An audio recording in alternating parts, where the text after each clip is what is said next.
जय हिंद, नमस्कार। एक बार फिर से आप सभी का स्वागत है आपके अपने चैनल वीके मैथ पर। तो आज का जो वीडियो दोस्तों, इसमें हम सीखने वाले हैं लघुत्तम समापवर्ती, जिसे हम एलसीएम कहते हैं या लसाअ हम कहते हैं। तो इससे पहले के वीडियो में हमने वर्गमूल, घनमूल इनके बारे में सीखा है, संख्याओं के प्रकार के बारे में। प्लेलिस्ट यहाँ पर हमने क्रिएट कर रखी है जीरो टू हीरो मैथमेटिक्स, जिसमें सारा बेसिक हम सीख रहे हैं।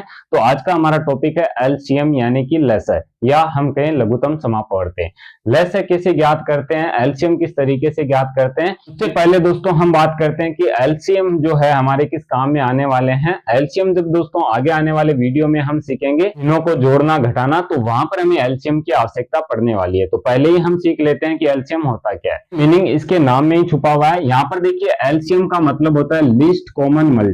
इसे हम इस प्रकार से बोल सकते हैं, लीस्ट या लोवेस्ट बोल सकते हैं। लीस्ट का मतलब सबसे छोटा, कॉमन यानी उभयनिष्ठ, और मल्टीपल यानी गुणज। जो गुणज होते हैं, जैसे कि फाड़े में जो संख्याएं आती है, 2 के गुणज 2, 4, 6, 8, इस प्रकार से। तो लिस्ट कॉमन मल्टीपल यानी कि जो भी हमें नंबर दिए गए हैं, मान लीजिए आपको ए बी सी 3 नंबर दिए गए, इनका हमें एलसीएम ज्ञात करना है। तो ये होगा लिस्ट कॉमन मल्टीपल, कि ए जो नंबर है, बी नंबर है, सी नंबर है, इनका सबसे छोटा ऐसा गुणज जो तीनों में कॉमन हो, सार्वगुणज हो, या हम कहें तीनों में कॉमन उभयनिष्ठ हो। तो तीनों में उभयनिष्ठ होना चाहिए, सबसे छोटा होना चाहिए, तो वही होगा एलसीएम। तो ये ज्ञात किस तरीके से किया जाता है, यहाँ पर दोस्तों इसकी 3 विधियां हम कह सकते हैं। जिसको हम सबसे पहले समझे भाग विधि को, तो भाग विधि सब में काम आती है, हर जगह दोस्तों वही काम में ली जाती है, क्योंकि वह सबसे इजी मेथड है। ठीक है, अब यहाँ पर देखिए किस तरीके से इजी है, सारी विधियां हम समझते हैं। तो इसके लिए कुछ हम एग्जाम्पल लेते हैं और उससे हम इसे अच्छे से समझ लेते हैं। यहाँ पर जैसे मान लीजिए हमारे पास कोई संख्या है, कोई भी एग्जाम्पल आप ले सकते हैं। जैसे 5, एक हमें संख्या दी गई 8, और एक हमें दी गई 10। इस प्रकार से 2 संख्याएं हो सकती है, 3 हो सकती है, 4 हो सकती है, कम से कम 2 संख्याएं होगी। अब यहाँ पर दोस्तों इनका हमें निकालना है, तो हम उसी तरीके से निकालेंगे जैसे हम अभाज्य गुणनखंड करते हैं। लेकिन अभाज्य गुणनखंड हम यहाँ पर सबके अलग अलग करेंगे। किस तरीके से, सबसे पहले हम देखते हैं जितनी भी हमें संख्याएं दी गई है, ये दोस्तों मैं बता दूं ये भाग विधि है, भाग विधि से हम इसे करते हैं।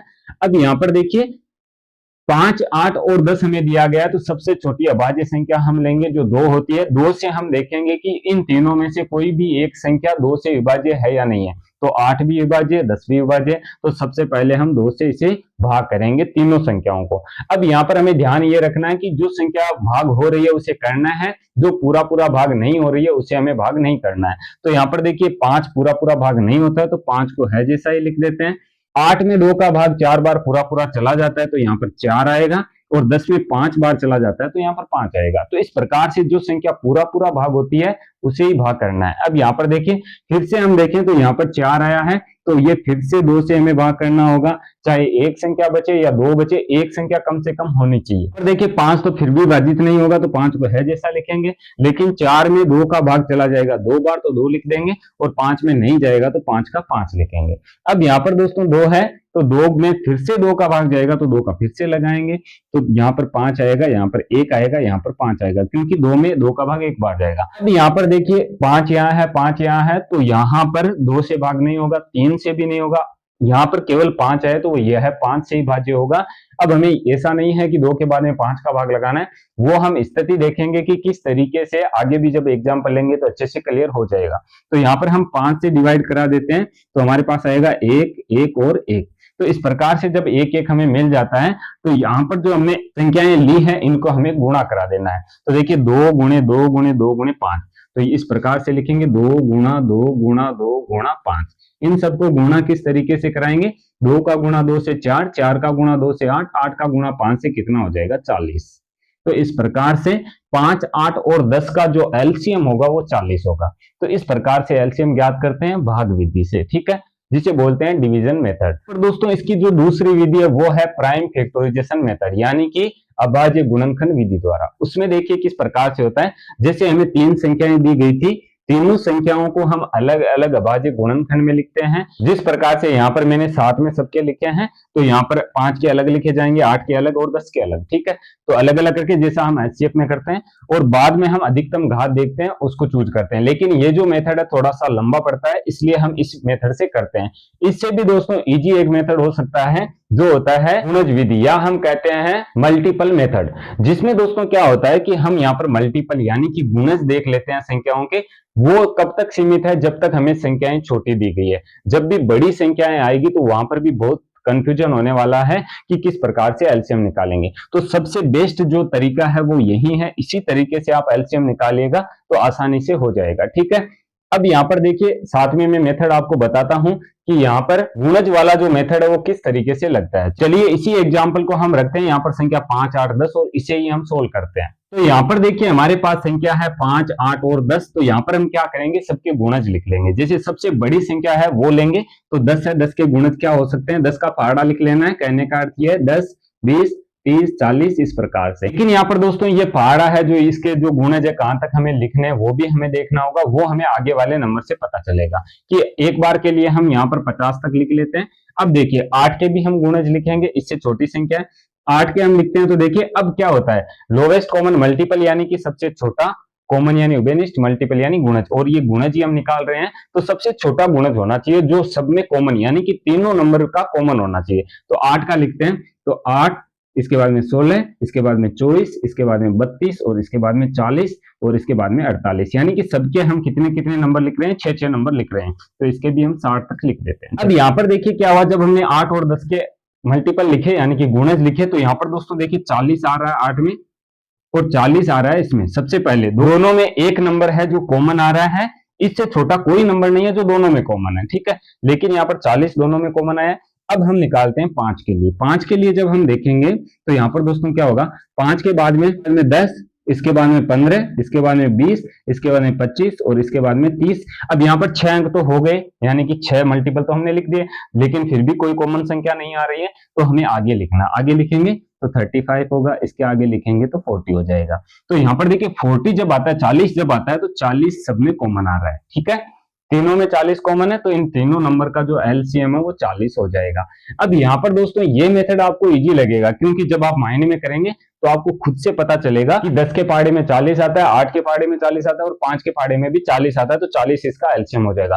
तो ये जो मेथड है ये छोटे नंबर के लिए इजी होगा, क्योंकि जो छोटे नंबर यानी कि छोटी संख्याएं जो है, जैसे 5 है, 8 है, 4 है, 12 तक है, जितने आपको टेबल याद है वहां तक है, तो उसमें इजी होगा। लेकिन जैसे ही नंबर हम बढ़ाएंगे या हम कहेंगे संख्याओं का मान हम बढ़ाएंगे, बड़ी संख्याएं जब आ जाएगी तो ये मेथड काम नहीं करेगा। इस मेथड में आपको काफी टाइम लग जाएगा। इसका भी एक एग्जाम्पल मैं आपको बताऊंगा। चलिए आगे बढ़ते हैं। सबसे पहले डिवीजन मेथड को अच्छे से हम क्लियर कर लेते हैं। तो अब यहाँ पर दोस्तों अगला हमारा एग्जाम्पल है 12, 30 और 40। इन तीनों संख्याओं के हमें एलसीएम ज्ञात करने हैं। तरीका मैंने बताया, डिवीजन मेथड सबसे बेस्ट है, सबसे इजी है और जल्दी होने वाला है। यहाँ पर देखिए जब हम इसके एलसीएम निकालेंगे, सबसे पहले 2 से डिवाइड कराएंगे, क्योंकि कोई भी एक संख्या डिवाइड होनी चाहिए। यहाँ पर तीनों हो रही है, तो 12 में 2 का भाग 6 बार चला जाएगा, 30 में 15 बार और 40 में 20 बार। और यहाँ पर 20 और 6 डिवाइड हो रहे हैं 2 से, तो करा देना है। 3 यहाँ पर हो जाएगा, 15 डिवाइड नहीं हो रहे हैं, जैसा जैसा लिख देंगे। और 20 में 10 बार भाग चला जाएगा। यहाँ पर और 10 आया है तो फिर से 2 से होगा, 2 से करेंगे तो 3, 15 और 10 हो जाएगा 5 बार। अब यहाँ पर हम देखते हैं कि 3 है, 15 है, 5 है, तो 2 से तो कोई संख्या डिवाइड नहीं हो रही है, तो हम अगली संख्या 3 ले लेंगे। अब 3 से भी डिवाइड होना चाहिए तभी लेंगे, तो 3 हो रहा है, 15 भी हो रहा है, तो 3 में 1 बार भाग जाएगा, 15 में 5 बार, 5 में नहीं जाएगा, तो इसको है जैसा का जैसा लिखना है। अब यहाँ पर 5 से ही डिवाइड होगा तो कितना आ जाएगा, 1, 1 और 1। अब जो हमारी ये संख्याएं आई है इनको गुणा करा लेते हैं, यहीं पर गुणा करा सकते हैं। 2 दूनी 4, 4 दूनी 8, 8 तिये 24 और 24 का 5 से गुणा कराएंगे 120 हो जाएगा। तो यहाँ पर 12, 30 और 40 का जो एलसीएम है वो आएगा 120। ठीक है, इस तरीके से एलसीएम हम डिवीजन मेथड से ज्ञात कर सकते हैं। अभी मैंने आपको बताया मल्टीपल मेथड क्या होता है, गुणज वाला मेथड क्या होता है। अब अगर आप इसमें गुणज वाला मेथड अप्लाई करने जाएंगे तो क्या होगा, सबसे बड़ा नंबर हम लेंगे। तो नंबर देखिए 40 है, तो 40 के लिए 40, इसके बाद में 80 आएगा, इसके बाद में 120 आएगा। अब यहाँ पर हमें पता है कि 12 जो है यानी कि 12 जो है, इसका पहाड़ा 10 तक बोले तो 120 आता है, तो 120 तक ही लिख लेते हैं। आगे देखिए 30 का जब लिखने जाएंगे तो 30, इसके बाद में 60, इसके बाद में 90, इसके बाद में 120, 120 आ रहा है, तो यहाँ पर हमें रुक जाना है। 12 का हम जब पहाड़ा लिखेंगे तो हमें 10 तक लिखना होगा पूरा, तब जाके 120 आएगा। तो सबसे पहला छोटा जो कॉमन मल्टीपल है वो 120 है, यानी कि कॉमन उभयनिष्ठ गुणज जो है वो 120 है, तो इनका एलसीएम 120 इस तरीके से होगा। यहाँ पर भी आपको इजी लग रहा होगा, लेकिन जब भी जैसे और संख्या बढ़ाएंगे, जैसे अभी हमने छोटी संख्याएं रखी है 12, 30, 40, इनसे थोड़ी सी बड़ी संख्याएं आएगी तो क्या होगा। यहाँ पर देखिए 12 का फाड़ा हमें 10 तक ही बोलना पड़ा, गुणज का हमें पता चल गया, लेकिन कुछ संख्याएं ऐसी आ जाएगी जहां पर जो छोटी संख्या रहेगी उसका फाड़ा हमें 15 तक, 20 तक इस प्रकार से बोलना, 22 तक भी बोलना पड़ सकता है।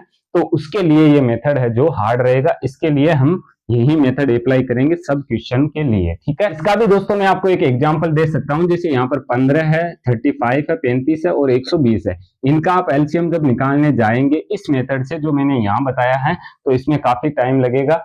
यहाँ पर हमें इसके जो गुणज है 15 के कहां तक निकालने होंगे, यहाँ हमें 50 से भी ज्यादा गुणज चाहिए, ठीक है। तो वहां पर हमें पता नहीं चलेगा कि कौन सा गुणज होगा, तो सबसे बेस्ट मेथड यही है। उम्मीद करता हूं कि ये मेथड आपके समझ में आया होगा। इस वीडियो में केवल हम एलसीएम ही क्लियर कर रहे हैं कि किस तरीके से आपको निकालने हैं। तो चाहे आप स्टडी कर रहे हैं, कोई क्लास में आप पढ़ रहे हैं, फिर भी आप यही ट्राई कीजिएगा, क्योंकि दोस्तों ट्रिक जो होती है काम करती है, ऐसा नहीं है कि ट्रिक काम नहीं करती है, लेकिन कभी कभी ऐसा होता है कि कुछ संख्याओं पर वह ट्रिक है जो काम नहीं करेगी, और ट्रिक से हमें कोई लेना देना ही नहीं है। हम यहाँ पर स्टडी बच्चे कर रहे हैं जिनकी मैथ वीक है, जिनको मैथ अपना स्ट्रॉन्ग करना है, उन्हीं के लिए ये वीडियो है।